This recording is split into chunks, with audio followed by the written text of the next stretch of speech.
قرآن پاک اسلام کے ریلیجن کا سب سے امپورٹنٹ پارٹ ہے۔ شاید آپ کو پتہ بھی نہیں ہوگا کہ یہ کتاب جو آپ کے گھروں میں رکھی ہوئی ہے، اس میں کتنے زیادہ راز چھپے ہوئے ہیں۔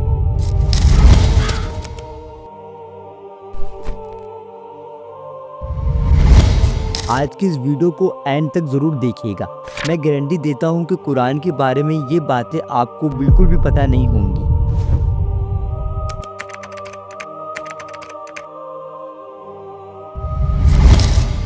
مکہ معظمہ کے نزدیک ایک پہاڑ ہے جسے مونٹ ہیرا کہا جاتا ہے۔ اس جگہ پر اللہ کے آخری نبی حضرت محمد صلی اللہ علیہ وسلم کی اللہ کے فرشتے حضرت جبرائیل علیہ السلام سے پہلی ملاقات ہوئی، جہاں نبی کریم صلی اللہ علیہ وسلم کو اللہ کی طرف سے پہلا میسج ملا، جو کہ سورہ العلاق کی پہلی آیت تھی۔ اس دن کے بعد حضرت جبرائیل علیہ السلام آتے جاتے رہے اور اللہ کا پیغام نبی پاک صلی اللہ علیہ وسلم تک پہنچاتے رہے۔ یہاں سے اسلام کا آغاز ہوا۔ نبی پاک نے اللہ کا پیغام لوگوں تک پہنچایا اور لوگ مسلمان ہونا شروع ہو گئے۔ جیسے ہی کوئی پیغام اللہ کی طرف سے آتا تو نبی پاک صلی اللہ علیہ وسلم اسے اپنے صحابہ کو بتا دیتے۔ نبی پاک کے صحابہ جیسے ہی اس پیغام کو سنتے تو اسے فوراً یاد کر لیتے یا پھر کھجور کے پتوں اور پتھروں پر اس کو لکھ لیتے۔ یہ سلسلہ 23 سالوں تک جاری رہا۔ آخر 63 سال کی عمر میں نبی پاک نے اس دنیا سے پردہ کر لیا۔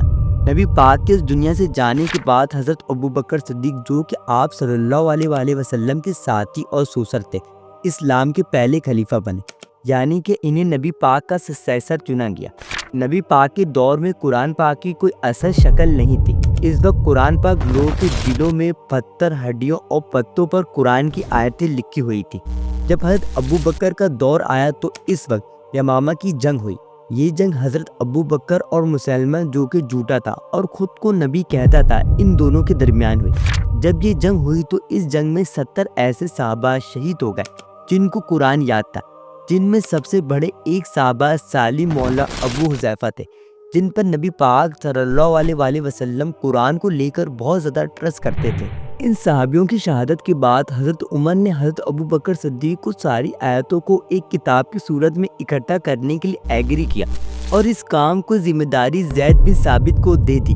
پھر جب حضرت عثمان غنی خلیفہ بنے تو انہوں نے قرآن کے کورسپونڈنٹ اسکیلیٹن کو کمپائل کیا تاکہ لوگ قرآن کو صحیح طریقے سے پڑھ سکیں۔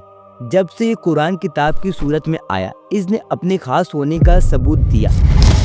جیسے جیسے سائنس گرو کرتی جا رہی ہے، قرآن کے راز ہمارے سامنے کھلتے گئے ہیں۔ جس لینگویج میں قرآن نازل ہوا، یہ عربک لٹریچر کی سب سے بہترین اور پرفیکٹ شکل ہے۔ اس کتاب کا ہر الفاظ اور سینٹینس اپنے معیار پر پورا اترتا ہے۔ یہ کتاب ایک ہی سبجیکٹ کو بار بار ریپیٹ کرتی ہے اور ہر بار اس کی ڈسکرپشن نئے سرے سے نکالتی ہے۔ اس کے سارے الفاظ بڑی خوبصورتی کے ساتھ ایک دوسرے سے مل کر بنتے ہیں۔ اس کتاب کو آج 1400 سال ہو چکے ہیں اور آج تک اس لیول کی کوئی کتاب نہیں بنی۔ اس طرح کی کتاب انسان کے لیے لکھنا امپاسبل ہے۔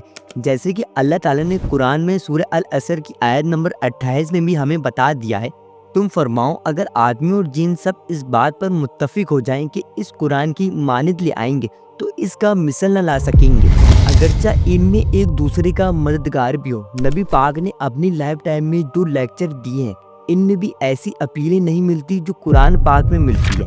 اس سے یہ بھی پروف ہو جاتا ہے کہ قرآن پاک نبی کی طرف سے نہیں لایا گیا، بلکہ اللہ کی طرف سے نازل ہونے والی کتاب ہے۔ یہاں تک کہ حضرت علی، جنہوں نے بچپن سے قرآن پڑھا ہے، اور حضرت علی کے علم کے چرچے ہر جگہ موجود ہیں، لیکن نہج البلاغہ، جس کتاب کو حضرت علی نے خود اپنے ہاتھوں سے لکھا، اس کتاب کی اپیلیں بھی قرآن پاک کے برابر بھی نہیں ہیں، کیونکہ یہ کتاب سب سے یونیک ہے۔ اسے سننے والے کو یقین ہو جاتا ہے کہ یہ سچ ہے۔ اس کے الفاظ انسان کی روح میں اترتے ہیں، جس کا ثبوت ہمیں حدیث میں ہی ملتا ہے۔ ایک بار ابو جہل اور ابو سفیان اور ان کے چند ساتھی اس وقت اسلام کے سب سے بڑے دشمن تھے۔ ایک رات وہ چپکے سے نبی پاک کو قرآن پڑھتے سنتے ہیں۔ ان دونوں کے علاوہ بہت سارے لوگ مسلمان ہو جاتے ہیں۔ اللہ تعالیٰ قرآن میں فرماتے ہیں کہ یہ وہ کتاب ہے جسے ہم نے برکت کے طور پر نازل کیا، لہٰذا اس کی پیروی کرو اور تقوی اختیار کرو تاکہ تم پر رحم کیا جائے۔ قرآن پاک پڑھنے سے آپ کے ذہن میں کتنے ڈراسٹیکلی چینج ہوتے ہیں آپ کو پتہ بھی نہیں ہوگا۔ ایک ریسرچ کے مطابق، جس میں پتہ چلا ہے کہ قرآن پاک پڑھنے سے ڈپریشن اور انزائٹی